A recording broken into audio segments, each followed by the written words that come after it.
after they've taken over neighborhoods, settled down in buildings, they received, and even in some cases, very, very strict rules of engagement. But again, we're at war.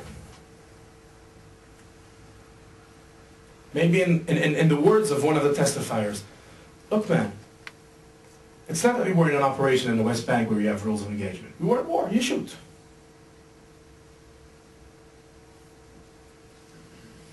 I'll maybe try to explain with 1 or 2 or 3 examples. What does it mean? We are at war, we shoot.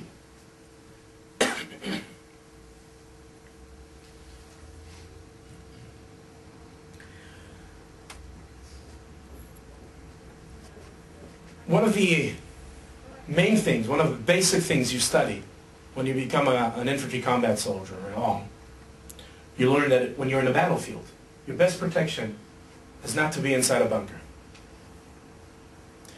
Your best protection in the battlefield is to produce fire.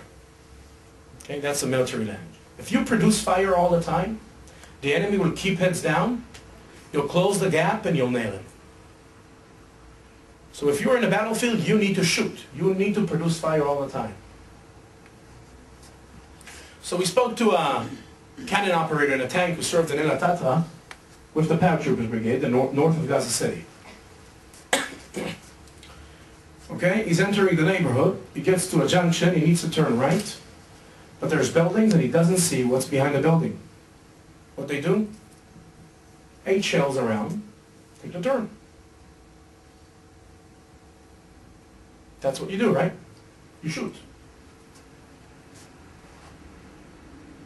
That's the way that your enemy will keep down.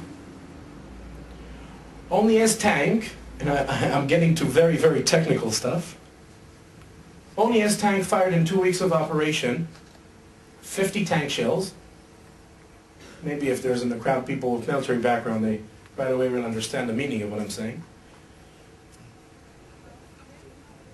32 boxes of ammunition for a medium-sized machine gun. It's 230 bullets for each box. Sums up to over 6,000 bullets. 400 to 500 bullets of a heavy machine gun. And 20 shells of 60 millimeter mortars. A 60 millimeter mortar is basically a pipe like this, and this is how you aim it. Right? Accuracy and this don't go together.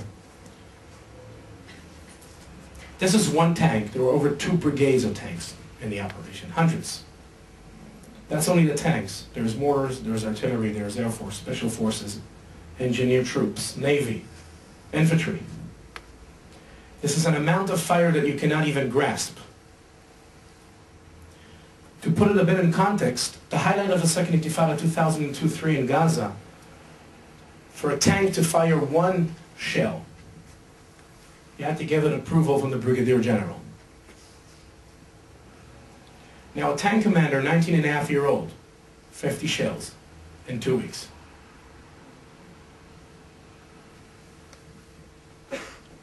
It is just a different mindset. I'll give you another example.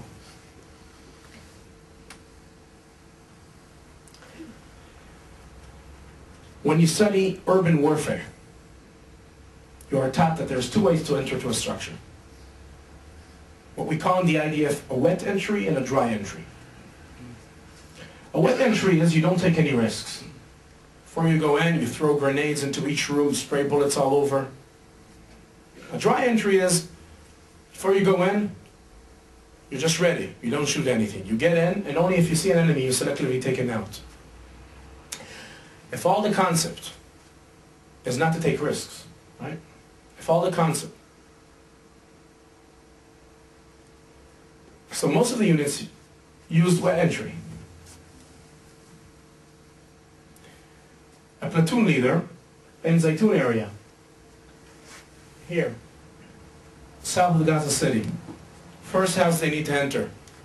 He gets into the yard, spray bullets all over.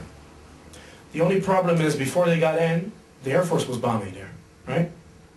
So the family was hiding in the yard, not inside the house. He gets in the yard, he sprays bullets. The grandfather is dead.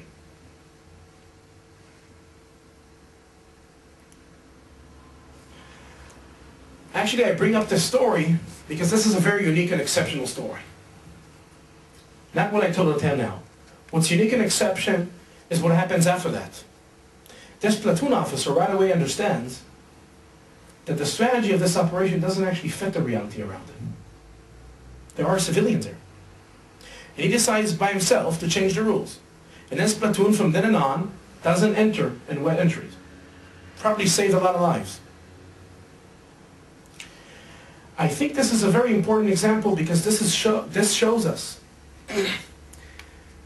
that it is not the way we think usually. The way we think usually and what we talk usually and what we hear usually is that the big system, the structure, the strategy is all fine. The problem is with individual soldiers who kind of freak out on the ground, right? Who kind of lose control. This is a good example that shows us exactly the opposite. It was a strategy in the big picture that didn't fit reality. It was a very wise and good guy on the ground that even though within all this mess, realizes that the story is different and changes the rules. It is only for him and his 35 soldiers around him. That's quite a lot. Aims and intentions. Usually the way rules of engagement work is that in order to turn a suspect into a legitimate target, he needs to have aims and intentions, meaning he has to be armed and show intentions to hurt you. And his code was, aims and intentions is a terminology that is taken from an arrest operation in the West Bank. We, the IDF, need to be very careful. We got caught in the Second Lebanese War. We got burnt in the Second Lebanese War for using a wrong terminology. Means and intentions are okay for an arrest operation in the West Bank, not for a counter-terrorist operation in Gaza. This is word to word what we're talking about here.